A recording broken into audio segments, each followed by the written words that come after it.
Bon, et ben voilà, enfin un épisode qui fait un peu ce que j'attends. Dans cet épisode, on avait des révélations, des informations. C'est cool. Il y avait des points positifs et négatifs, mais au moins il y avait quelque chose qui était raconté. Et ça fait plaisir.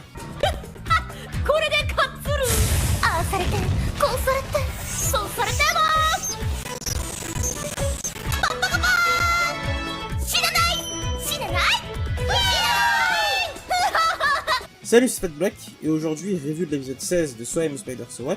Un épisode que j'ai pas mal apprécié, parce que, il y avait quelque chose à raconter, c'est cool. Ça faisait un moment qu'il n'y avait pas d'épisode avec vraiment pas mal de contenu, je trouve. Du coup, cet épisode commence par l'obtention de nouvelles compétences de la part de Wakaba, notamment de l'immortalité, qui est une compétence qui va être extrêmement intéressante.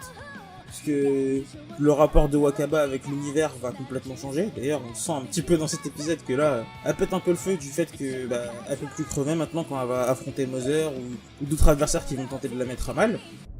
カズール、こうやってマザーの戦力を削いでいけば、カズール、なんたって私覇者だから。はしゃー Et clairement, ça fait kiffer. Wakaba qui a tellement souffert et été mal par le fait de sa mortalité dans cet univers. Ouais, le nouveau rapport qu'elle va avoir avec la vie, j'ai hâte de le voir. On la voit également évoluer vers une nouvelle forme qui est la Zana Olowa et obtenir une compétence qui est conquérant. Le stade de Zana Olowa, on pouvait le voir dans l'opening et ça me faisait penser qu'il allait avoir une confrontation prochainement entre elle et la reine des démons, et c'est sur ça que ça s'est conclu. Mais j'en parlerai.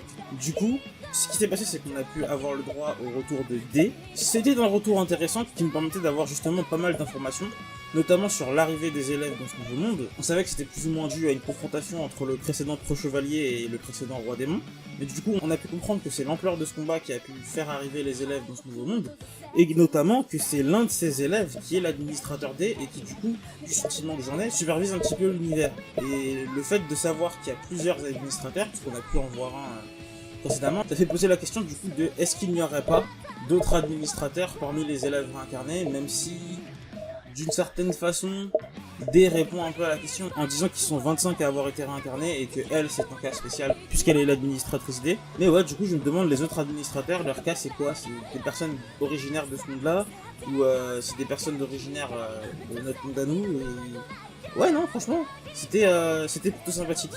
Elle nous fait également une révélation sur l'apparence des personnages, en nous expliquant que l'apparence qu'ils ont est l'apparence qui est la plus proche de leurs âmes, ce qui du coup est assez original pour Wakaba et Faye, qui se sont réincarnés en monstres, mais quelque chose qui est plutôt intéressant du coup dans le cas de Katia ou Kanta, malgré le fait que c'est un garçon dans notre monde, s'est réincarné en fille, fait penser que, du coup comme je le disais dans le premier ou second épisode, laisse supposer que c'était une personne qui se sentait femme dans son corps, et qui du coup, au cours de sa réincarnation, a eu une apparence plus proche de celle qu'il considérait être la sienne. C'est un développement du coup qui n'est absolument pas présent pour le coup actuellement dans la série. Ça aurait pu être intéressant d'en parler, et j'ai même pu voir des gens dire que le développement de Katia était laissé de côté, et du coup, personnellement, à la vue de cette révélation, je me dis que c'est à cause de ça. Le changement de genre du personnage aurait pu être davantage développé dans la série, et c'est quelque chose qui a été occulté du coup. C'est dommage pour le personnage qui aurait pu apporter quelque chose d'intéressant en plus à la série. C'est comme ça. Mais du coup aussi, face aux révélations de D, je me suis posé une question qui concrètement est le fait que le Pro-Chevalier rivalisait soi-disant avec le Roi des Démons, mais le plus puissant magicien connu dans l'univers de Spider So What ne vaut rien face à Wakaba qui n'avait pas encore affronté Araba et qui n'avait même pas complété l'interdit. Du coup, la puissance des humains, c'est vraiment un taux variable, hein, parce que du coup, le plus puissant des chevaliers, du coup, c'est le chevalier, je suppose. Mais les autres personnes à côté de lui, elles ont l'air de pas tenir la comparaison. Et du coup, concrètement, je me suis posé la question de quel était le lien entre Wakaba et D dans le vrai monde. Parce qu'on voit que D s'intéresse pas mal à Wakaba actuellement, puisque c'est la seule à avoir une conscience suffisante pour qu'elle puisse réellement communiquer avec elle, parce que comme elle le signifie, les autres sont des bébés. Et ouais, du coup, je me demande quel était le lien entre elles lorsqu'elles étaient vivantes, si lien il y avait.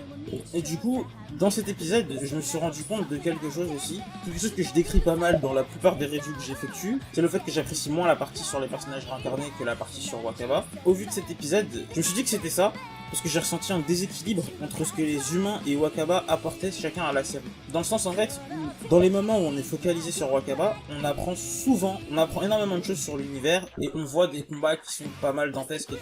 Et quelque part, le niveau que Wakaba acquiert devient un standard pour nous. Et en fait, dans la partie des personnages réincarnés, ils sont clairement pas au niveau, déjà. Ils sont 15 ans dans le futur, mais ils sont loin derrière Wakaba, actuellement, qui du coup n'est même pas la Wakaba qu'elle sera dans 15 ans. Et clairement ça fait flipper pour eux si c'est leur antagoniste, parce qu'ils sont clairement pas au niveau. Et ceci par rapport aux informations qu'on apprend sur eux, qui ne sont pas liées à Wakaba, en fait sont pas vraiment très intéressantes. Tel que l'anime les développe en fait. Par exemple Katia, ça aurait pu être un développement intéressant, mais ça a été squeezé. Et là dans cet épisode, un bon morceau de la partie qui leur était dédiée se focalisait sur le fait que Faye ait une forme humaine et que cette forme humaine ressemble à la forme qu'elle avait dans notre monde, et sur le fait qu'il y a un délire entre elle et Yamada qui va potentiellement mener à de la jalousie de la part de Katia. Mais voilà quoi.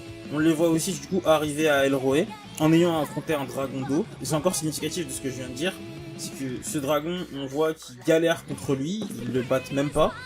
Et quelques minutes plus tard, on voit que 15 ans dans le passé, Wakaba, ce dragon, elle l'éclate en 2 secondes.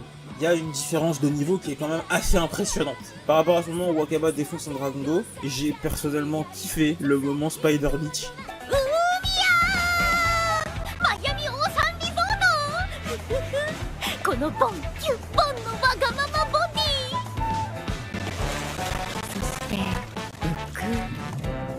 C'était trop marrant. Clairement. Mais du coup c'était cool le fait de voir Wakaba vraiment détendu par rapport au fait que maintenant elle est immortelle, le fait de la voir aussi surmotivée après à l'idée de battre les sous-fifres de Moser et de l'avoir du coup affronté la marionnette contre laquelle elle galérait dans l'épisode précédent et gagné. Non franchement c'était fort sympathique. Mais surtout, du coup, c'était les dernières secondes de cet épisode qui nous permettaient de retrouver les consciences parallèles de Wakaba, en tout cas magicienne, qui apprenait à Wakaba et nous apprenait par la même occasion que Moser n'est pas le monstre le plus puissant d'Elroe, que le monstre le plus puissant d'Elroe approche de Wakaba, et il s'agissait de Ariel, la reine des démons. Alors du coup, Wakaba c'est qui 15 ans plus tard? La reine des démons ou White? Eh ben franchement, au vu de cet épisode, franchement, j'aurais pu dire, voilà, c'est cramé, comme je l'avais dit, c'est White, c'est plié, tout ça, mais franchement j'ai encore le doute.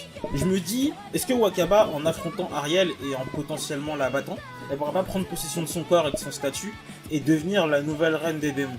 Prendre possession de la nouvelle reine des démons avec ses consciences parallèles et en même temps évoluer de son côté et avoir sa propre forme humaine qui serait celle de White. Je sais pas, peut-être qu'aussi il va y avoir juste une entente qui va se faire entre arachnées, puisqu'on voit déjà que la nouvelle reine des démons était de base une arachnée. C'est vraiment cool. Du coup, la semaine prochaine, on va avoir le droit à un fight entre elle et Wakaba. J'avoue que je suis pas complètement serein. À la fin de cet épisode, on peut voir Ariel apparaître en CGI. Sur cette fin d'épisode, ça passe. Franchement, ça passe sur la fin de cet épisode, je trouve. Mais un épisode complet comme ça, je sais pas.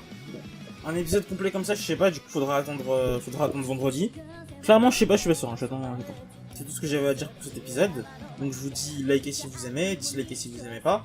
Abonnez-vous si vous voulez et partagez si vous le sentez. Et surtout commentez. Foncez voir soit I'm a Spider, so what. Bon, là j'avoue qu'on est à l'épisode 16, du coup si vous regardez mes vidéos et que vous regardez pas la série, c'est un peu chelou. Mais qui sait peut-être.